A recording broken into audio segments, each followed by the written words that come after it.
Hello students, আজি আমি discuss কৰিম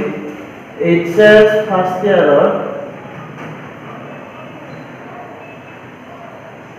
লিনিয়াৰ ইনইকুৱেলিটিজ। এইটো তোমালোকে ক্লাস 9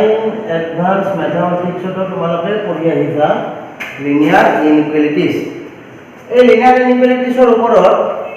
অলৰেডি ভিডিও বনোৱা আছে, আগৰ ভিডিওটো চাই ল'বা, ওপৰত আই বটনত আহি যাব, তাতে ক্লিক কৰি তোমালোকে আগৰ ভিডিওটো চাই ল'বা। সেইটো ভিডিও চাই লোৱাৰ পিছত এই ভিডিওটো তোমালোকৰ বুজাৰ সুবিধা হ'ব। তো আজি কৰা কথা আছে কি ওয়াৰ্ড প্ৰবলেমখিনি, মানে আমাৰ প্ৰেক্টিকেল লাইফত যিবিলাক আমি ইনইকুৱেলিটিজৰ এপ্লাই কৰোঁ এনেকুৱা ধৰণৰ কিছুমান কুৱেশ্যন আছে। সেই কুৱেশ্যনবিলাক চাই আমি বুজি পাম যে ক'ত আমি ইনইকুৱেলিটিজ আমি ইউজ কৰোঁ, কেনেকুৱা ধৰণৰ প্ৰবলেমত আমি ইউজ কৰোঁ। তো ফার্স্ট কোশ্চনটো দিছে কি যে এটা ইউনিট টেস্ট, মই কোশ্চনটো মনকে কৈছো যে এটা ইউনিট টেস্ট আছিল ৰবিয়ে এক্সামটো দিছে, য'ত মাৰ্ক কি পাইছে 70 আৰু 75, দুটা ইউনিট টেস্ট দিছে য'ত মাৰ্ক আছে 70 আৰু 75। এতিয়া কৈছে যদি ই এভাৰেজ 60 কে যদি পাব লাগে তেনেহলে থাৰ্ড ইউনিট টেস্টত কিমান পাব লাগে। এইটো হৈছে তাৰ ফাৰ্স্ট ইউনিট টেস্টৰ মাৰ্ক এইটো, আৰু এইটো হৈছে তাৰ সেকেন্ড ইউনিট টেস্টৰ মাৰ্ক। এতিয়া ইয়াৰ টাৰ্গেটটো হৈছে 60% পোৱাৰ কাৰণে তেনেহলে ই থাৰ্ড ইউনিট টেস্টত কিমান মাৰ্ক পাব লাগিব, কিমান মাৰ্ক কি পাব লাগিব। বুজিছা কোৱেশ্চনটো? এতিয়া কথাটো হ'ল কি ইয়াৰ দুটা ইউনিট টেস্টৰ মাৰ্ক যদি আমি কাউন্ট কৰো 70 আৰু 75, তাৰ অবিয়াসলি 60% এৰ এৰৰ আছে। এটা থাৰ্ড ইউনিট টেস্টটো যেহেতু ইয়াৰ টাৰ্গেট 60%, এতিয়া 60% যেহেতু ইয়াৰ থাৰ্ড ইউনিট টেস্টৰ মাৰ্কটো তাৰ কাউন্ট হ'ব হৈ কেনে তাৰ 60% হ'ব লাগিব। অলৰেডি 60 আছে, গতিকে থাৰ্ড ইউনিট টেস্টত সি এতিয়া মাৰ্ক মিনিমাম কিমান পাব লাগিব, যাৰ কাৰণে সি কিমান হ'ব লাগিব, তাৰ এভাৰেজটো 60%। তো মই ধৰিলো যে late the Robi X is the minimum mark required to get 60%. আমি ধৰিলো যে x টো হৈছে মিনিমাম মাৰ্ক, তো 60% পোৱাৰ কাৰণে। গতিকে যেহেতু ই তিনিটা টেষ্টত 60% পাব লাগিব এভাৰেজ, গতিকে গটেকেইটা আমি সাম কৰো 70 75 প্লাস x, টোটাল কেইটা হ'ল 1 2 3, গতিকে এভাৰেজ হলা মানে আমি নাম্বাৰ অফ অবজাৰভেশন কিমান 3 ৰে ডিভাইড কৰিম। এতিয়া এই গোটেই কেইটা এক্সামত তাৰ মাৰ্কটো কিমান হ'ব লাগিব, 60% তকৈ বেছি পাব লাগিব। তেনেহলে 60% পালেও কোনো প্ৰবলেম নাই, 60% বা 60% তকৈ বেছি মানে এই গোটেইখিনি মাৰ্ক 60% তকৈ আমি কি পাব লাগিব, বেছি পাব লাগিব, 60% ইকুৱেল হ'ব লাগিব। গতিকে আমি সিম্বল এইটো ইউজ কৰিলো। ইয়াত যদি আমি সলভ কৰো 70 আৰু 75 145 plus x/3 60, cross multiplication 145 plus x equal 180। যদি সলভ কৰো আমি দেখা পাম x গ্রেটার দেন 180, মই 145 ইপিনে লৈ যাও 145, so x greater than 30 degree Celsius, তো x গ্রেটার দেন কিমান হ'ব 30। তেনেহলে ৰবিয়ে থাৰ্ড ইউনিট টেষ্টত মিনিমাম মাৰ্ক কিমান পাব লাগিব 35। মই মিনিমাম মাৰ্ক কথা কৈছিলো, যদি হি থাৰ্ড ইউনিট টেষ্টত 35 পায় তেনেহলে তাৰ কিমান পাৰ্চেন্ট থাকিব 60। যদি 35 তকৈ বেছি পায় তেনেহলে হয়তো তাৰ 60 ৰ বেছি আহিব, কিন্তু তাৰ টাৰ্গেটটো কি মোৰ মিনিমাম 60 থাকিব লাগিব, তাৰ বেছি আহিলে কোনো প্ৰবলেম নাই। গতিকে হি 35 মাৰ্ক যদি হি পায় তেনেহলে তাৰ এভাৰেজত কিমান পাৰ্চেন্ট থাকিব 60% থাকিব, কিন্তু 35 যদি ডাউন হয় তেনেহলে কিন্তু 60% নহয়। বুজিছা সবে? নেক্সট এনেকুৱা ধৰণৰ এটা কোৱেশ্চন আছে। এইবাৰ দিছে কি কোৱেশ্চনটো যে এটা এক্সাম এটা কথা কৈছে য'ত সুনিতা মাৰ্কখিনি দিয়া আছে,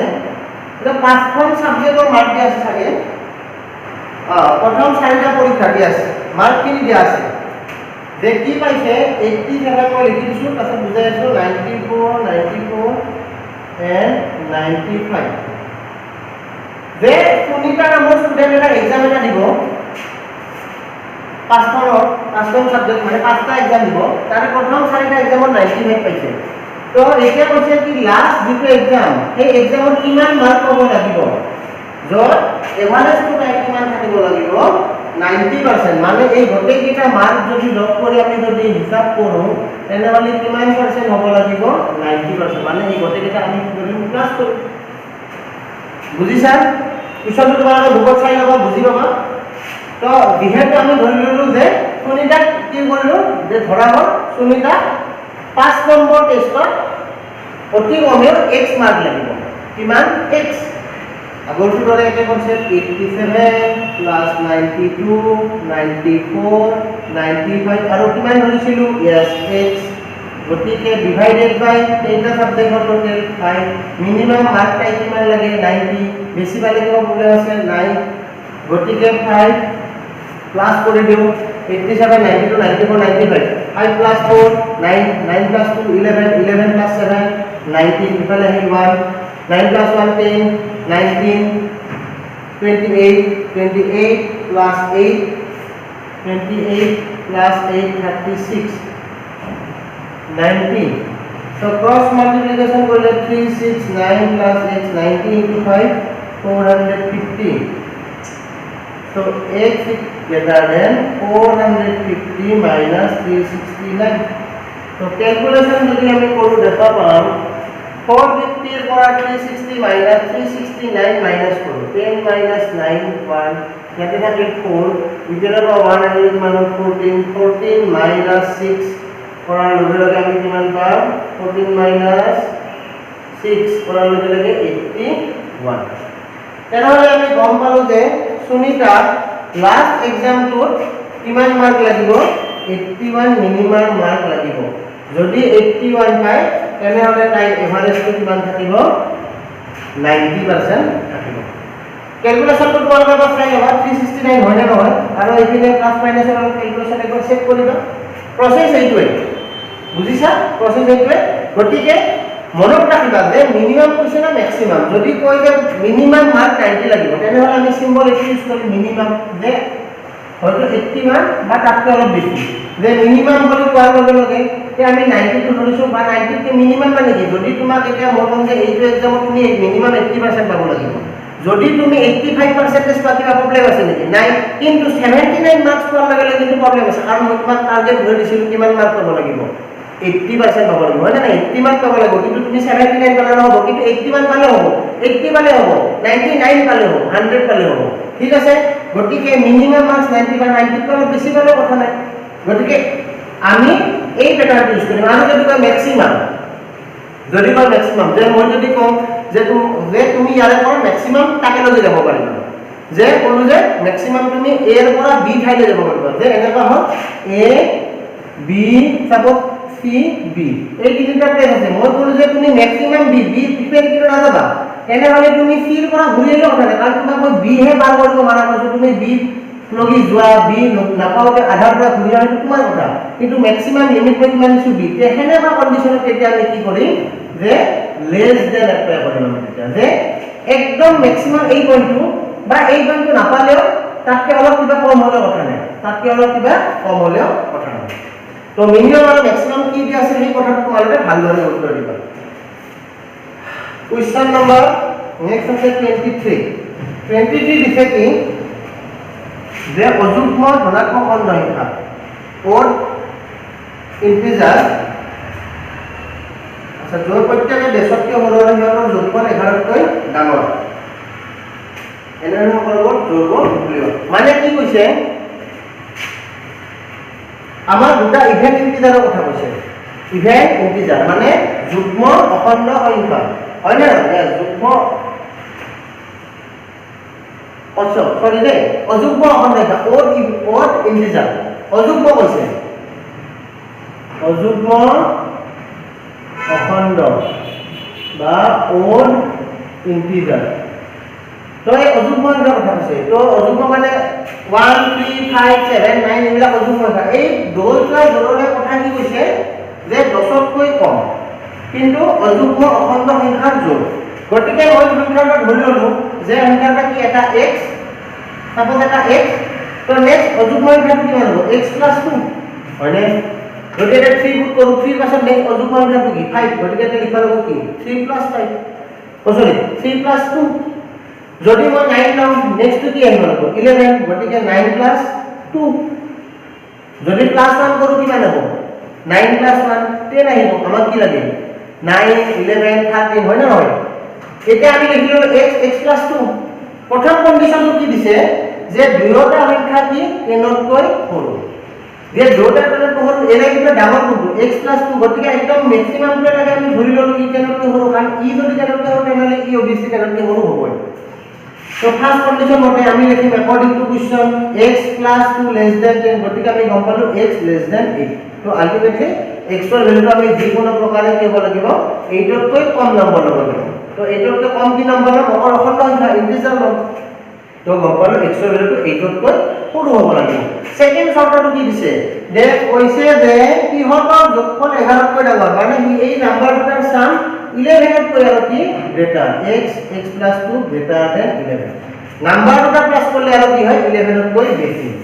অলসো লিখি দিলো গতিকে এটা কি হ'ব 2x + 2 গ্রেটার দেন 11 ক্যালকুলেশন কৰি পালো 2x 11/2 মই আগত কৰি দিছো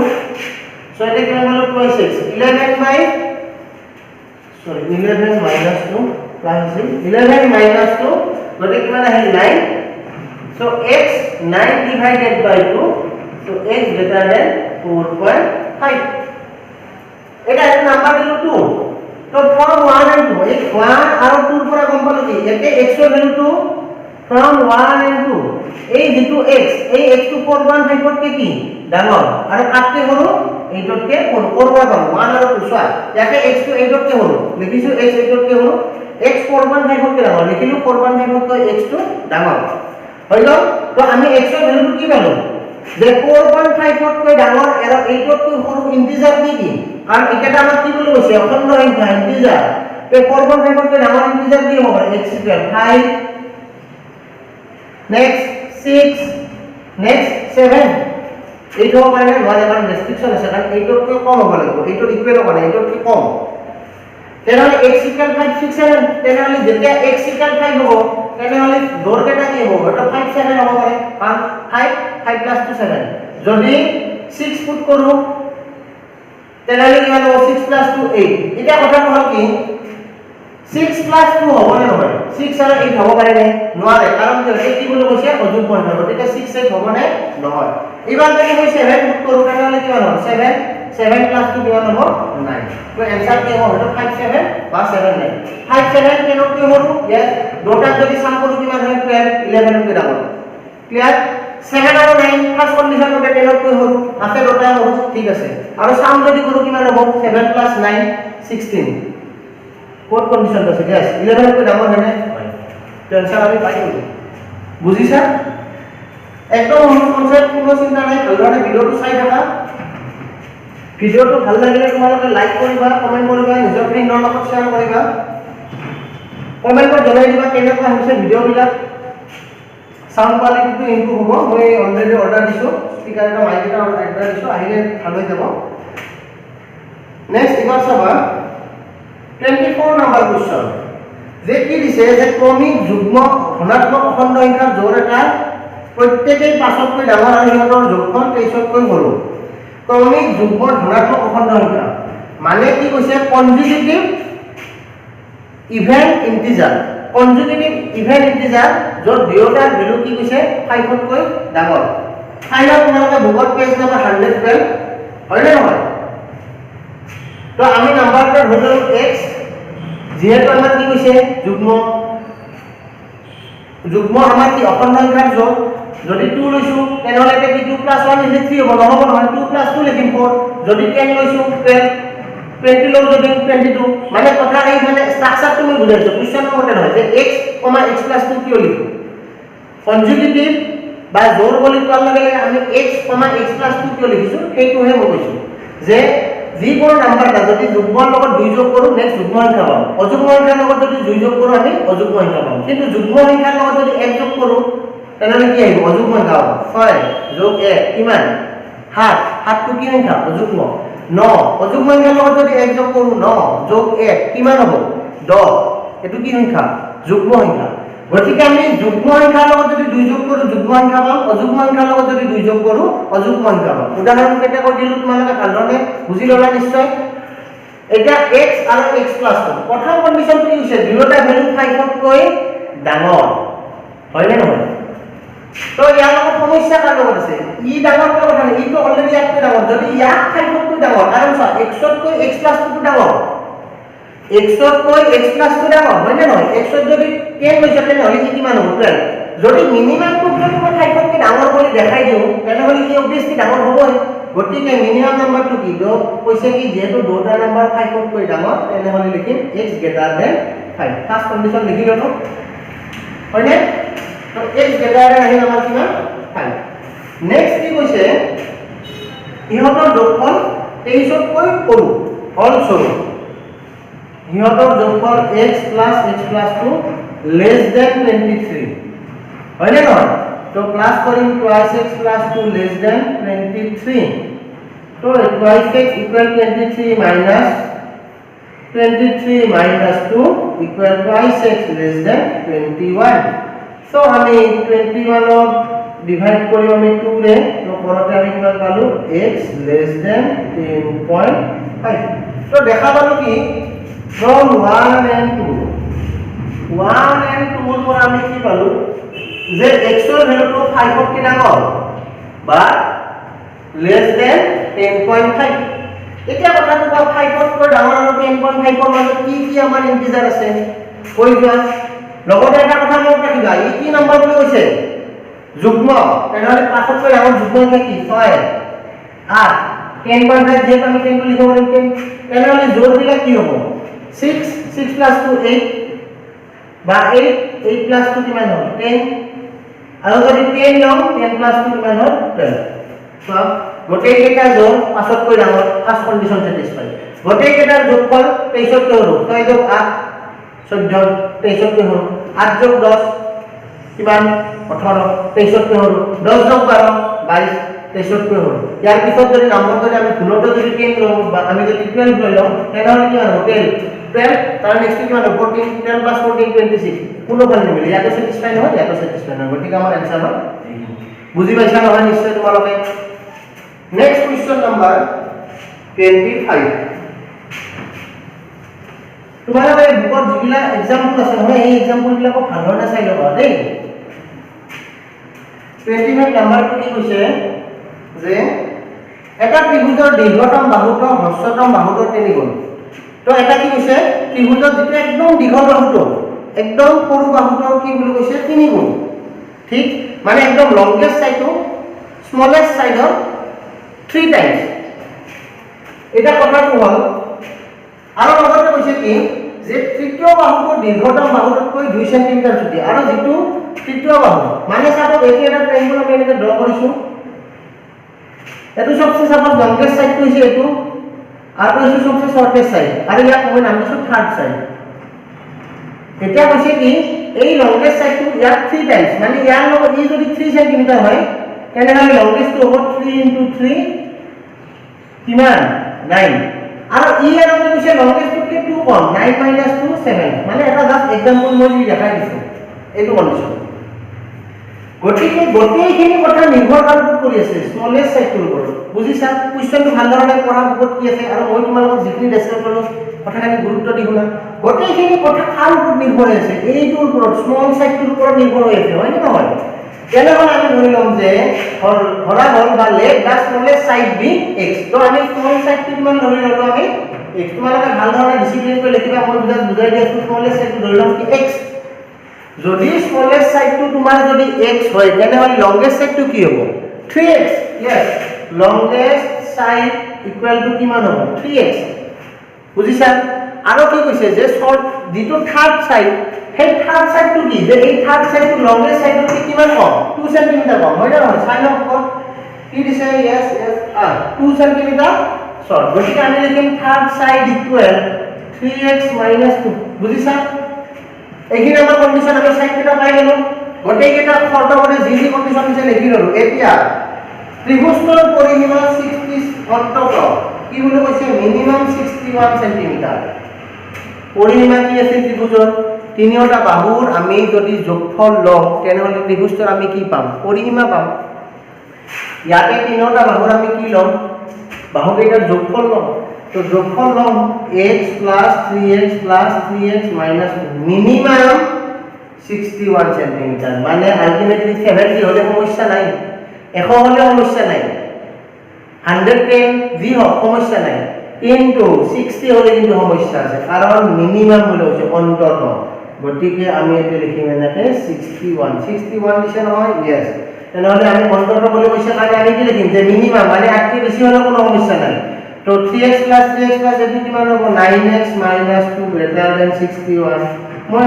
মাইনাস কি পিনে লৈ যাম 61 + 2 কিমান হ'ল 9x greater than 63 গতিকে x greater than 63/9 তেনেহলে আমি কেন পালো x greater than 63/9 মানে আমি কেন পালো 7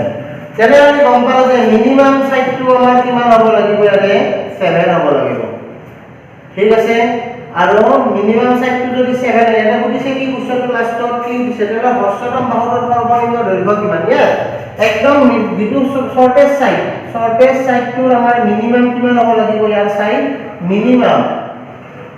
7 সেন্টিমিটার মিনিমাম ঠিক নেক্সট কোয়েশ্চন নাম্বার আছে 26 এটো লাস্ট কোয়েশ্চন তো চাবা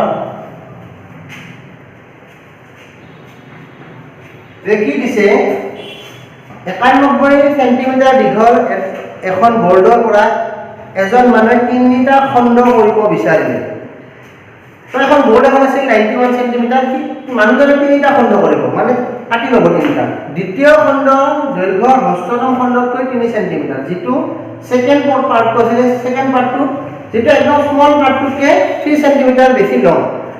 আৰু তৃতীয় খণ্ডৰ দৈৰ্ঘ্য হস্ততম খণ্ডৰ দৈৰ্ঘ্য দুগুণ আৰু যেটো থাৰ্ড পাৰ্টটো আছে সেই থাৰ্ড পাৰ্টটো একদম স্মলেস্ট পাৰ্টটো কিমান 2 টাইমস দুগুণ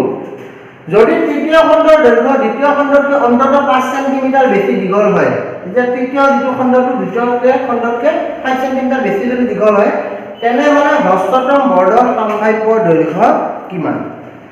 এটা কথাটো হ'ল কি গোটেই প্ৰশ্নতে নিৰ্ভৰ কৰিছে হস্ততম বাহুটো মানে একদম শৰ্টেষ্ট বাহু নহয় শৰ্টেষ্ট পাৰ্ট কিনৰ ওপৰত মানে একদম সৰু অংশটোৰ ওপৰত তো আমি ধৰি লম যে সৰু অংশটো আমি ধৰি ললো কিমান x হয় তেনেহলে দ্বিতীয় আৰু তৃতীয়টো কি কৈছে যে সৰুটো যদি x হয় একদম শৰ্টেষ্টটো যদি x তো সেকেন্ডটো কিমান হ'ব সেকেন্ড পোৰশন বুলি কৈছে ন ইয়াত দ্বিতীয়টো কিমান হ'ব ইয়াতকে আমাৰ 3 বেছি x + 3 আৰু থাৰ্ড পোৰশনটো কিমান বুলি কৈছে ইয়াত থাৰ্ড পোৰশনটো কি আচ্ছা এটা কৈছে যে তৃতীয় খণ্ডৰ দৈৰ্ঘ্য হস্ততম খণ্ডৰ দৈৰ্ঘ্য দুগুণ তেনেহলে তৃতীয় খণ্ডটো আমাৰ কি হ'ব ইয়াত দুগুণ হ'ব গতিকে টুৱাইছ এটা কথাটো হ'ল কি লগতে আৰু কথাটো কৈছে যে তৃতীয় খণ্ডৰ দৈৰ্ঘ্য দ্বিতীয় খণ্ডতকৈ অন্তত 5 সেন্টিমিটাৰ বেছি দীঘল হলে এতিয়া ইয়াৰ কথাটো হৈছে কি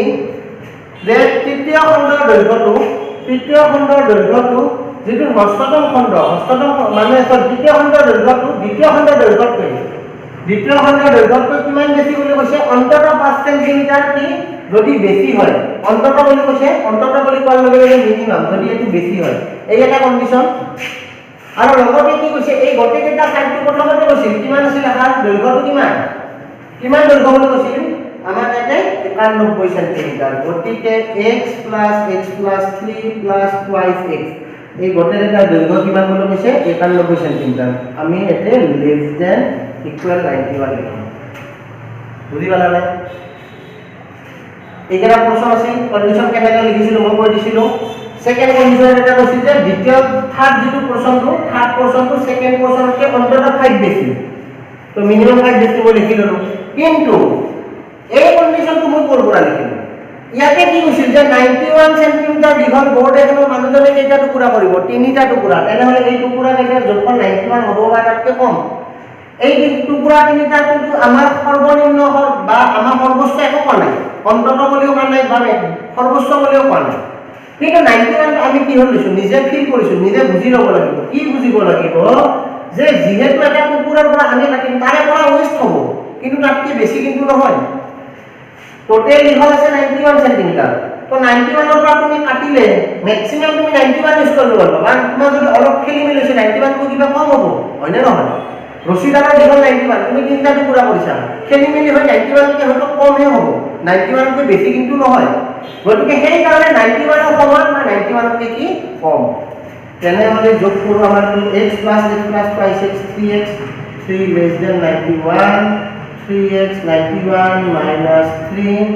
so 3x 91 minus 3 কিমান হ'ব আমাৰ 88 x equal 88 by 3 80 কিমান হ'ব 88 by 3 3x oh 5x plus x plus 6 into 4x 4x so x equal 88 divided by 4 তেনেহলে আমাৰ কিমান হ'ব 88 by divided by 4 যদি কৰো x less than 22 number 1 second কন্ডিশনটো মই অলৰেডি লিখি দিছিলো ইয়াক আমি সলভ কৰো twice x 5 plus 3 8 x को कोई वैल्यू ले लो twice x minus 8 twice x minus x means 8 तो टू दी वैल्यू नंबर 2 গতিকে তো আমি কি পালো 1 আর 2 পৰা কি পালো যে 1 and 2 পৰা আমি পালো কি যে x ৰ ভ্যালুটো 8 তকৈ ডাঙৰ বা সমান আৰু 22 তকৈ সৰু বা সমান তেনেহলে আমি কি গম পালো যে তেনেহলে হস্ততম বৰ্ডৰ সম্ভাৱ্য দৈৰ্ঘ্য কিমান তেনেহলে আমি x টো কি কৰিছিলো একদম শৰ্টেষ্ট আমাৰ একদম সৰু পোৰচনটো গতিকে এই সৰু পোৰচনটোৰ লেন্থ কি হয়তো 8 ৰ সমান বা 8 তকৈ বেছি হ'ব লাগিব বা 22 সমান বা 22 তকৈ কি হ'ব লাগিব কম তো এইখিনি হৈছে আমাৰ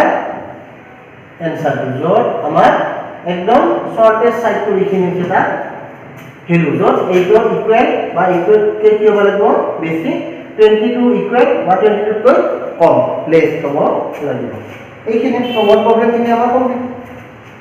এতিয়া আমি নেক্সট কৰিম দুটা চলকৰ ৰৈখিক অসমীকাৰ লৈখিক সমাধান মানে graphical solution of linear inequalities in two variable তো দুটা ইনইকুয়ালিটিজ আমি ইয়াৰ কেনেকৈ সলভ কৰিম যে দুটা লিনিয়াৰ ইকুয়ালিটিজ যেনেকৈ সলভ কৰিব লাগিব আমি অলৰেডি কিহত কৰিছো ক্লাছ 10 ত পঢ়িছিলো কি সাইমালটেনিয়াস লিনিয়াৰ ইকুৱেশ্যন দুটা আমাৰ ৰৈখিক সমীকৰণ দিয়া থাকে সেই দুটা ৰৈখিক সমীকৰণৰ আমি সলভ কৰাছিলো কি প্ৰসেছ আছিল আমাৰ গ্ৰাফিক্যাল